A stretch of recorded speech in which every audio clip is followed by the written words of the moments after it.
Hello बच्चों, आज देखेंगे हम इंग्लिश में क्या देखना है। हमें इंग्लिश ग्रामर पढ़ेंगे। आज इंग्लिश ग्रामर का एक टॉपिक होता है जिसे हम बोलते हैं इन्फिनेटिव, तो उसके बारे में हम बात करते हैं।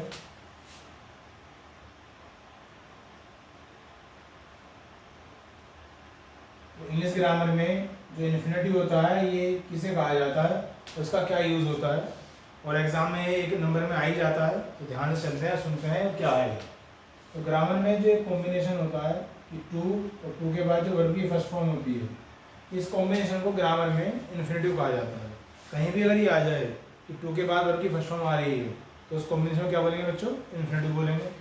कैसे बोलेंगे देखिए, मान लो कि एग्जाम्पल है, मैंने कहा कि आई वॉन्ट टू स्टडी। ये मैंने एक सेंटेंस लिखा, आई वॉन्ट टू स्टडी। तो जैसा आप देख रहे हैं जो आई होता है ये क्या होता है? सब्जेक्ट होता है। और हमेशा की तरह बताता हूँ आपको कि सब्जेक्ट या तो नाउन होता है या प्रोनाउन होता है। ये क्या है बच्चों? प्रोनाउन है।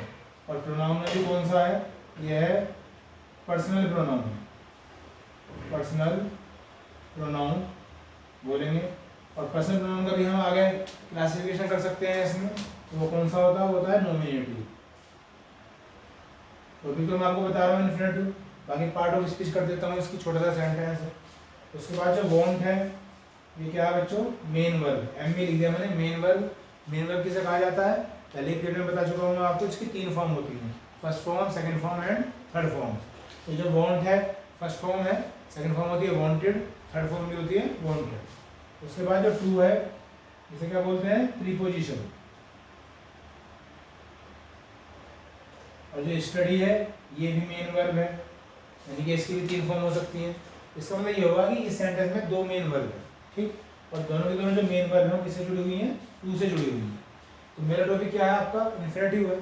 तो मैंने कहा कि जो टू के बाद वर्ब की फर्स्ट फॉर्म आती है इसे इन्फिनेटिव कहा जाता है। तो इस सेंटेंस में जो इन्फिनेटिव हुआ वो क्या हुआ? वो हुआ टू स्टडी।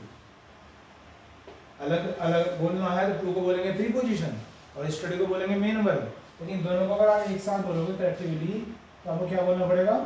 इन्फिनेटिव बोलना पड़ेगा, ठीक। अब यहाँ तो हमने एक बात समझ ली कि इन्फिनेटिव होता क्या है, ठीक। टू के बाद वर्ब की फर्स्ट फॉर्म ही आती है, लेकिन 1% चांस ऐसा होता है जहां टू के बाद जिरंड आ जाता है। 99% तो ऐसे ही होगा कि टू के बाद हमेशा वर्ब की फर्स्ट फॉर्म ही आएगी, लेकिन 1% चांस ऐसा होता है जहां टू के बाद जिरंड आ जाएगा। और जिरंड क्या होता है? जिरंड होता है वर्ब की फर्स्ट फॉर्म में आईएनजी, ठीक। एग्जाम में कई एग्जाम अगर आपने दिए होंगे, एसएससी है, बैंकिंग है या सी सेट वगैरह जो भी दिया होगा, मोस्टली यही एग्जाम में आता है, क्योंकि सभी जानते हैं कि टू के बाद वर्ब की फर्स्ट फॉर्म होती है, लेकिन वो सेंटेंस की सेंस कुछ इस तरह से होती है कि वो इन्फिनेटिव नहीं लेगा, क्या लेगा? जिरंड लेगा, ठीक। तो ये बात मैंने आपको बता दी। जिरंड का मतलब होता है वर्ब की फर्स्ट फॉर्म में आईएनजी। अब हमें नोटिस करना है कि इस सेंटेंस में यहाँ पे इन्फिनेटिव क्यों आया। तो पहचान यही है कि एक सेंटेंस का मतलब होता है एक मेन वर्ब, लेकिन जब वो सेंटेंस में दो मेन वर्ब आ जाए तो कहीं ना कहीं वो एसोसिएट तो होंगी। तो अक्सर ऐसा देखने को मिलता है कि जहाँ दो मेन वर्ब आ जाएंगी वो टू से जुड़ेंगी, अक्सर मोस्टली ऐसा होता है। और बाद वाले हिस्से को हम क्या कह देते हैं? इन्फिनेटिव कह देते हैं। जैसे मान लो मैं दोबारा एग्जाम्पल लिखूँ, मैंने कहा कि I want to see the match. मैंने सेंटेंस लिखा।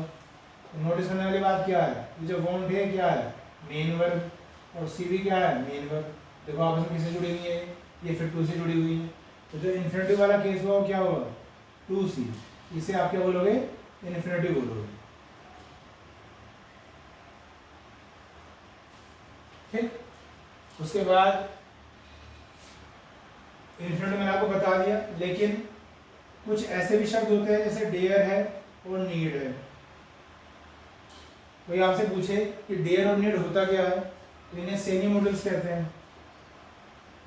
सेमी मॉडल्स पढ़ाने को बहुत कुछ है, मॉडल्स भी हैं, सेमी मॉडल्स बता रहा हूँ आपको मैं। डेयर का मतलब होता है हिम्मत और नीड का मतलब क्या होता है? जरूरी। अगर ये शब्द आ रहे हों और सेंटेंस जो है नेगेटिव बन रहा हो तब हम उनके साथ इन्फिनेटिव का इस्तेमाल नहीं करते। जैसे यू डेयर नॉट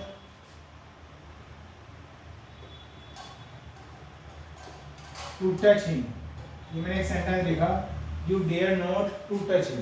तो सेंटेंस दिखने में सही लग रहा है बिल्कुल, लेकिन फिर भी गलत माना जाएगा, क्योंकि मैंने भी आपसे क्या कहा था, मैंने आपसे कहा था कि डेयर के साथ और नीड के साथ जो दोनों सेमी मॉडल वर्ड हैं, अगर सेंटेंस नेगेटिव भी हुआ तो इन्फिनेटिव यूज नहीं करते।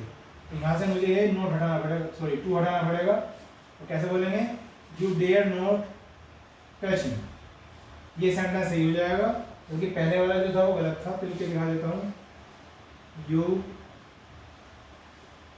Dare not touch him. मैंने अभी आपको क्या बताया बच्चों, इस वीडियो में मैंने बताया कि इन्फिनेटिव क्या है, इस कॉम्बिनेशन को इन्फिनेटिव कहते हैं। फिर मैंने आपको ये बताया कि 1% चांस ऐसा होता है जहाँ टू के बाद क्या आता है, जिरंड, बल्कि फर्स्ट फॉर्म में आएंगी। ये कहाँ था ये बताऊंगा आपको। और फिर मैंने बताया कि डेयर और नीड ऐसे दो शब्द होते हैं जिन्हें हम सेमी मॉडल्स कहते हैं। लेकिन अगर इनके साथ नेगेटिव सेंस आ रही हो तो हम टू का यूज नहीं करेंगे, ठीक। अगर पॉजिटिव सेंस आ रही है तो कर देंगे, जैसे how dare you to touch him. अब इसमें मैं भले ही इंटरगेटिव सेंस बनाया, लेकिन इसमें नेगेटिव सेंस नहीं है, और जब नेगेटिव सेंस नहीं होगी तो डेयर के साथ जो है टू आ जाएगा, कोई दिक्कत नहीं है, ये सेंटेंस सही है, ठीक। इस वीडियो में इतना ही, जल्दी ही नेक्स्ट वीडियो मिलेंगे, तब तक के लिए बाय। और हमेशा की तरह मैं इसके डिस्क्रिप्शन में बहुत सारे लिंक दे रहा हूँ आपको, जहाँ जाकर आप अपनी बुक्स पढ़ सकते हैं, क्विज कर सकते हैं, वीडियोस देख सकते हैं, ठीक। चलिए जल्दी ही आगे मिलेंगे, तब तक के लिए बाय।